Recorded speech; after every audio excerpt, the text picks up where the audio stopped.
तपस्या से क्या क्या प्राप्तियां होती है।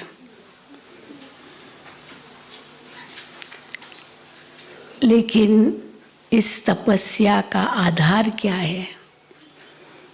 जो अभी का विषय है, शक्तिशाली योग। तो आप सभी यह गहन मौन तपस्या भट्ठी करने आए हैं और आज प्रथम दिवस है। आपको ये स्वमान भी मिला, मैं तपस्वी मूर्त आत्मा हूँ। तो यह निश्चय तो है ही, और निश्चय के कारण नशा भी है कि मैं सचमुच तपस्वी मूर्त आत्मा हूँ। और उस नशे से आप चलते भी होंगे, और जब निश्चय और नशा हो जाता है तो फिर अवश्य उस निशाने तक पहुँचते ही हैं। इसमें कोई दो मत नहीं, क्योंकि ब्राह्मण जीवन का लक्ष्य है शक्तिशाली योग करना, तपस्वी मूर्त बनना। अभी हम तपस्वी हैं और इसके आधार से हम ही फरिश्ता बनेंगे, घर जाएंगे, फिर देवता बन के आएंगे। और हमारा योग कोई एक आध घंटे का नहीं है, हमारा जीवन ही योगी जीवन है। वो जो हठ योग करते हैं वो कितना समय करते होंगे, प्राणायाम भी करते हैं तो कहेंगे बस 10 मिनट करो, बस सारा दिन करो नहीं कहते। कोई आसन भी करो तो 10 मिनट बस। तो वो तो थोड़े समय का होता है, लेकिन या तो जीवन का सौदा है। सारा जीवन हमारा योगी जीवन है। और योग की हम परिभाषा भी क्या देते हैं? ये जीवन जीने की कला है। योग क्या है? जीवन जीने की कला है। जीवन तो सभी जीते हैं, जो भी श्वास लेता है वो जीवन जीता है ना? कैसे पता चलता है कि ये मर गया? श्वास खत्म। तो जो भी जीवन जीता है, माना वो श्वास लेता है, तब कहेंगे जीवन जीता है। तो हम तो यही कहेंगे, अगर जीवन जीने की कला है तो योग हमारा श्वास है। और श्वास तो हर पल लिया जाता है, ऐसे तो नहीं कि हम श्वास को रोकेंगे। पर ये एक एक श्वास हमारा सफल हो जाए बाबा की याद में। तो कई बार बाबा मुरलियों में कहते हैं योग योग मत कहो, लेकिन क्या कहो? याद। और याद तो स्वाभाविक है। छोटा बच्चा भी मम्मी मम्मी मम्मी पापा पापा करता रहता है, तो अपने माता पिता को स्वाभाविक रूप से याद करता है। इसलिए वो तो जन्म से ही हमारा स्वाभाविक गुण है याद करना। तो ये भी बाबा कहते हैं बस याद करो, मुझे याद करो। लेकिन अंतर क्या है? वहाँ जो देहधारियों को याद करते हैं तो देह के संबंधों को बुद्धि में रखकर याद करते हैं। देह से स्नेह है और खुद को भी देहधारी देखते हैं। उसी लौकिक नाते से स्नेह संबंध होता है। और उसी अनुसार याद होती है। और यहाँ बाबा कहते विचित्र है। विचित्र अपने आप को समझना है। विचित्र माना जो चित्र बिना हो, और विचित्र समझकर विचित्र को याद करना। एक तरफ तो बाबा कहते हैं वो सहज है, पर दूसरी तरफ बाबा ये भी कहते हैं मेहनत है। हमारा सहज योग भी है, क्योंकि याद है इतना सिंपल, कोई हठ क्रियाएं नहीं करनी है, कोई आसन नहीं लगानी है। और आज तो बाबा ने कह दिया याद तो कहीं भी हो सकती है, चलते फिरते तो होती है। भक्ति मार्ग में भी जो कृष्ण के भक्त होंगे, जो राम के भक्त होंगे, अपने इष्ट को बहुत याद करते, चलते फिरते भी करते, राम राम राम राम जप करते जाते हैं, माला फेरते जाते हैं। तो इसीलिए भक्ति मार्ग में भी ये है। लेकिन ये क्यों मेहनत है? क्योंकि बाबा कहते हैं विचित्र बन, विचित्र को याद करना ये नई बात है। अब तक हमने ये कभी नहीं किया द्वापर युग से। इसलिए देह अभिमान जो इतना पक्का हो गया है, उस देह अभिमान को तोड़ना मुश्किल लगता है। और बाबा कैसे देह अभिमान को तोड़ने की कितनी युक्तियां बताते हैं। देह अभिमान ने हमारा कितना नुकसान किया है वो भी बताते हैं। देह अभिमान के कारण हम विकारों के वश हुए, देह अभिमान के कारण हम इतने दुखी हुए, देह अभिमान के कारण हम कंगाल हो गए, देह अभिमान के कारण कलयुग आ गया। ये सब देह अभिमान का नतीजा है। और इनको खत्म करने का एक ही मूल आधार है, देही अभिमानी बनो। काम, क्रोध, लोभ, मोह, अहंकार को अलग अलग रीति से जीतना नहीं है। ऐसे नहीं कि पहले काम को जीतो, फिर क्रोध को जीतो, लोभ को जीतो, फिर मोह को जीतो, नहीं। इन सब का कारण है देह अभिमान। तो देह अभिमान को खत्म किया, ये विकार अपने आप खत्म हो जाएंगे। इसलिए दिखाते ना, रावण का एक एक सिर काटता था राम, तो सिर वापस आ जाता था। लेकिन जब उसको नाभि में मारा, जहाँ उसका अमृत धारा बहती थी, ऐसे कहते हैं, रावण की अमृत धारा नाभि में बहती थी, तो नाभि में जब मारा तब रावण की मृत्यु हुई। तो देह अभिमान है नाभि। वैसे भी जीवन, जब गर्भ में बच्चा पैदा होता है तो पहले नाभि बनती है, नाभि से सारा शरीर बनता। और माँ का जो भोजन है जो बच्चे को मिलता है, वो भी कैसे मिलता है? नाभि के थ्रू। दिखाते हैं ना, वो पेट में फीटस दिखाते हैं बच्चा, तो कैसे नाभि जरूर दिखाते। तो इसलिए उसका बीज है देह अभिमान रावण का। तो बार बार बाबा को कहना पड़ता है, बच्चे देही अभिमानी बनो, देही अभिमानी बनो। हाँ, कई कहते बाबा बार बार यही कहता है। तो बाबा यही मेहनत करता है, क्योंकि जब तक देही अभिमानी नहीं बने हैं तब तक ये विकार जाएंगे नहीं।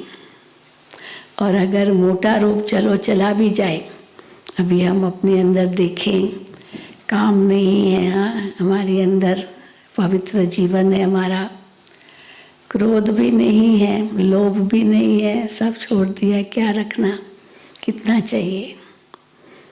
पेटियां तो भरनी नहीं है, पता है ये सब खत्म होना है, बस सेवा अर्थ जो है वो यूज़ करते हैं।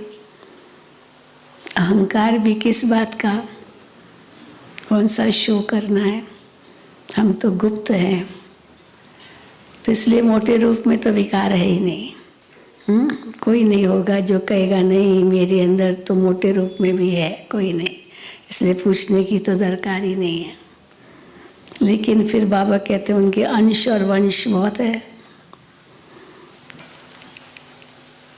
अंश और वंश भी धोखा देते हैं। ये अंश और वंश ही हमारा सत्यानाश कर सकते हैं। कई बार होता है ना, वो कोई बड़ा सरदार सामने नहीं, परंतु उनके जो असिस्टेंट्स हैं वो इतने तेज होते हैं, वो बड़े से भी ज़्यादा तेज ऐसे। तो बाबा भी कहते हैं यही मुख्य कारण है, इसीलिए मेहनत इसमें ही लगती है।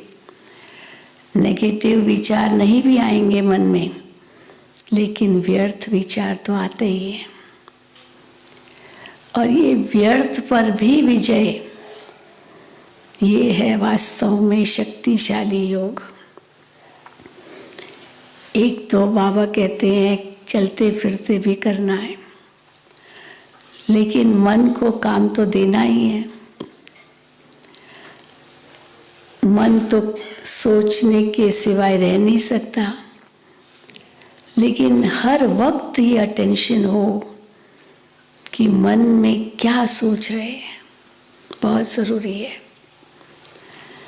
क्योंकि बहुत जल्दी बह जाता है, बहकावे में आ जाता है। तो बुद्धि के कहने पर मन नहीं चलता, लेकिन इंद्रियों के कहने पर चलने लगता है। और जब इंद्रियों के कहने पर चलने लगता है मन, और बुद्धि को दबा देता है, तो क्या होता है? मन भटक जाता है, इंद्रियां मालिक हो जाती है, और परिणाम स्वरूप कोई न कोई विकृति आ ही जाती है। तो इसीलिए बाबा कहते हैं कि पहले देह अभिमान को जीतो। और कैसे देह अभिमान को जीतेंगे? जब बार बार अपने अंदर रिवाइज करेंगे, मैं आत्मा हूँ, मैं आत्मा हूँ, मैं आत्मा हूँ। बार बार ब्रह्मा बाबा ने यही किया। शुरू में जब यज्ञ की स्थापना हुई और शिव बाबा की वाणी चलती थी, तो शिव बाबा यही कहते थे, बच्चे देही अभिमानी बनो, सबको आत्मा देखो। परमात्मा का ज्ञान इतना नहीं था, खुदा ऐसे एक था, पर आत्मा का ज्ञान। और आत्मा के ज्ञान में कितनी दृष्टि हमारी पवित्र बन जाए, उसके लिए बाबा बहुत कहते थे, सबको भ्रकुटी में चमकता हुआ सितारा देखो। तो बाबा ने अपने ऊपर बहुत मेहनत की कि मैं सबको पहले आत्मा देखूं। ब्रह्मा बाबा ने, अब परिवार था, बच्चे थे, पत्नी थी, बेटा है तो बहू है, पोते हैं, थे ना, सब थे बाबा के। 60 साल की उम्र थी, तो ऐसे नहीं कि कोई कुंवारे थे, शादीशुदा थे। एक तरफ परिवार, दूसरी तरफ बिजनेस, राजाओं महाराजाओं से उठना बैठना, अंग्रेज़ों के साथ बाबा का व्यापार चलता था, व्यवहार था। तो ये सब कुछ होते हुए शिव बाबा ने उनको कैसे धक से सब खत्म करा दिया, केवल आत्मा के ज्ञान से। तो सबसे पहले तो बाबा ने कैसे ये सब जीता, वो तो साक्षात्कार तो हुए, साक्षात्कार से तो लगन लग गई, लेकिन पुरुषार्थ जो इनका अपना चला ब्रह्मा बाबा का, वो पहले इसी आधार पर चला।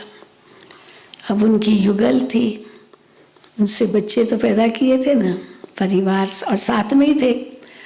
तभी बाबा बताते हैं वो सन्यासी तो घर बार छोड़ जाते, न रहेगा बांस न बजेगी बांसुरी।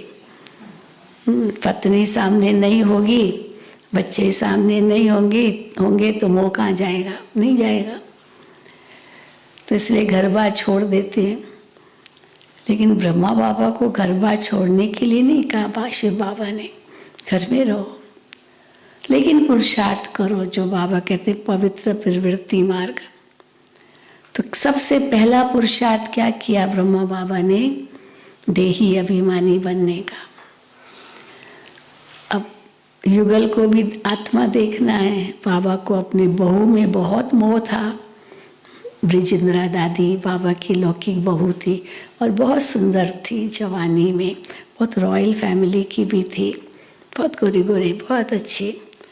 तो बाबा अक्सर करके इनको ले जाते थे राजाओं महाराजाओं के पास और खूब गहने वहने पहनाते थे और बहुत और भी ज़्यादा सुंदर लगती थी।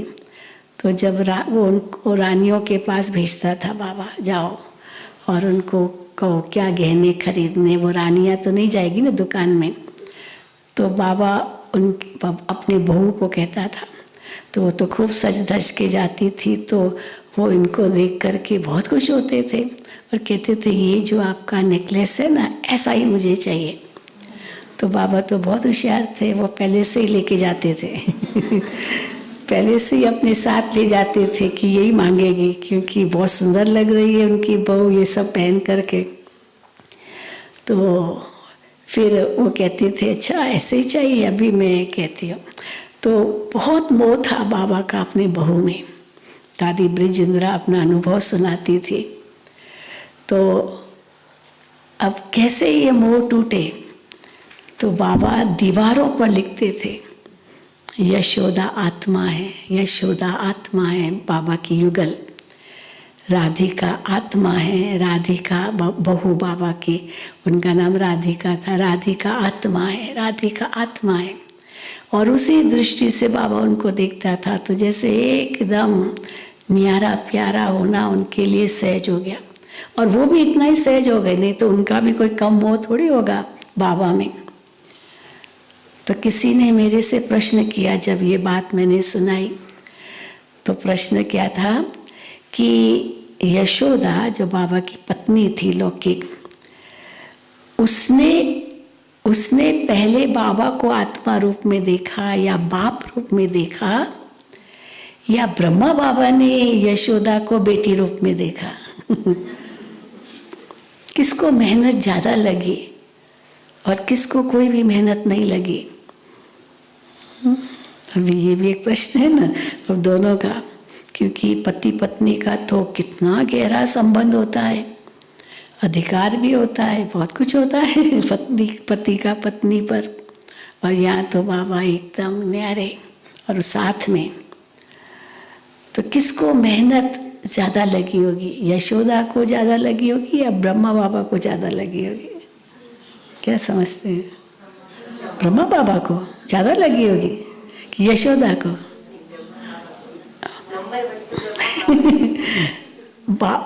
और बाबा के आगे वो घूंघट भी निकालती थी, घूंघट निकालती थी, क्योंकि उस जमाने में तो घूंघट ही निकालते थे ना, ऐसे नहीं कोई ऐसे ही जाते थे ऐसे आजकल की तरह नाम तो लेने का तो कोई प्रश्न ही नहीं था।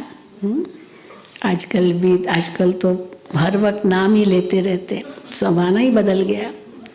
लेकिन इतनी शर्मीली भी थी। आप उनका फोटो देखेंगे ना बाबा की लौकिक युगल, ऐसे सिर भी ऐसे और घूंघट भी, देखा है ना फोटो? देखा होगा, वो कोर्ट में जा रहे हैं, मम्मा साथ में और उनकी युगल बीच में है, बिल्कुल ऐसे, और जैसे घूंघट भी, सिर ढका हुआ सब।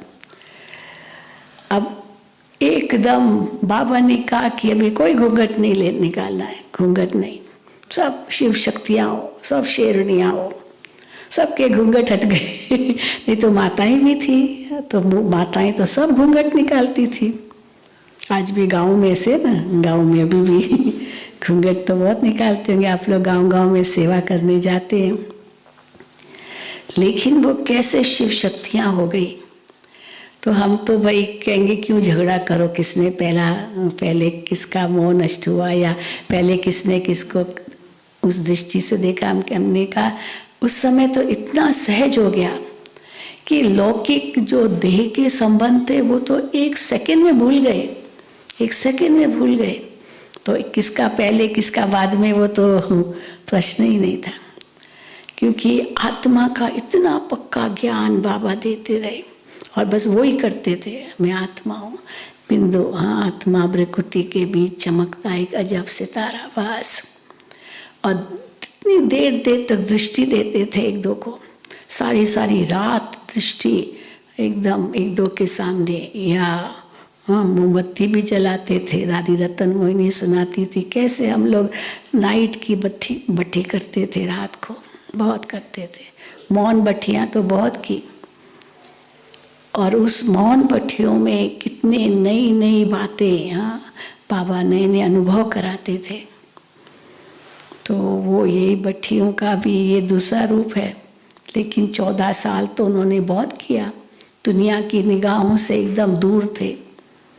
कहाँ दुनिया में क्या क्या हाहाकार मचा हुआ था, दूसरा विश्व युद्ध चल रहा था, दुनिया में लोग लाखों के अंदाजे मर रहे थे।